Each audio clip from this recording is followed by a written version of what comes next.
এখানে হয়তো মানুষগুলো একটু ভোগান্তির মধ্যে পড়েছে, কিন্তু স্বার্থগুলোকে আমাদের পরিষ্কার করতে হবে। আমাদের সত্যিকারের সংস্কার যদি সম্ভব না হয়, আমাদের অনেক ভাই, আমাদের অনেক বন্ধু, আমাদের অনেক বোন, আমাদের অনেক মা সেখানে সুচিকিৎসার অভাবে মারা যাচ্ছে। একটা মানুষ মারা যাওয়া কি একটা মানুষের ভোগান্তির থেকে বেশি না কম? অবশ্যই চাই শেরেবাংলা মেডিকেল কলেজ তথা বাংলাদেশের প্রতিটা মেডিকেল কলেজে কিংবা প্রতিটা হাসপাতালে একজন রোগী গিয়ে যাতে সুচিকিৎসা পায়, কোন সিন্ডিকেটের সম্মুখীন না হয়, কোন দালাল চক্রের সম্মুখীন না হয়। আমি একটু কথাগুলো শুনতে হয়তো হাসপাতাল লাগতে পারে আপনাদের। যেই ডাক্তার হাসপাতালে বসে শয়তান, সেই ডাক্তার ক্লিনিকে গেলে হয়ে যায় ফেরেশতা।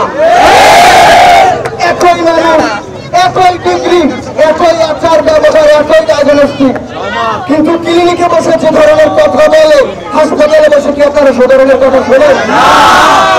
সময়ই তো দেয় না, সময় দেয় না।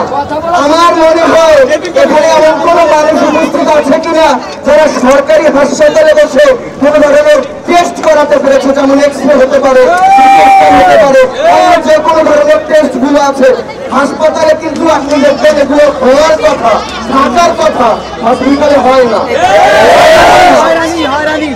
যদি আসলে হাসপাতালে হতো তাহলে এই যে ক্লিনিক ব্যবসাগুলো, ডায়াগনস্টিক ব্যবসাগুলোদের ব্যবসায় ভাটা পড়ে যেত।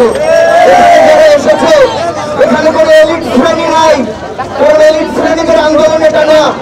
এলিট শ্রেণীদের শেরেবাংলা মেডিকেল কলেজ লাগে না, এই দেশের সরকারি হাসপাতালগুলো এলিট শ্রেণীদের লাগে না। এলিট শ্রেণীরা কোথায় যায়? সিঙ্গাপুর যায়, বাইরে যায়, রাজধানীর কাছে যত ভালো ভালো প্রাইভেট হসপিটাল গুলো আছে সেখানে যায়। আমি তো মধ্যবিত্ত, আমি তো গরিব, আমার তো ওখানে গিয়ে চিকিৎসা করানোর সামর্থ্য নাই। আমি সরকারি হাসপাতালে সেবা নিতে হবে। আমি কি সুস্থ হওয়ার অধিকার রাখি না?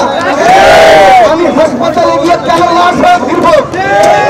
হাসপাতালে গিয়ে আমরা যাতে সুচিকিৎসা পাই, হাসপাতালে গিয়ে অপচিকিৎসার শিকার হয়ে আর যাতে কেউ লাশ হয়ে পারি না ভরে। আমাদের আজকের যে আন্দোলন, এই যে 3 দফা, এটা বাস্তবায়ন করেই আমরা ঘরে ফিরবো। আমাদের এখান থেকে পিছু হটার কিছু নাই।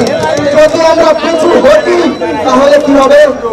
তাহলে ওই যে মাফিয়া চক্র, দালাল চক্র, ওরা কি বলবে? আন্দোলন তো করছি, সুতরাং এখান থেকে পিছু হটার কিছু নাই। প্রয়োজনে এখানে বসে জীবন দিয়ে দিব, তারপরেও অপচিকিৎসায় কারো জীবন যাক সেটা আমরা চাইব না।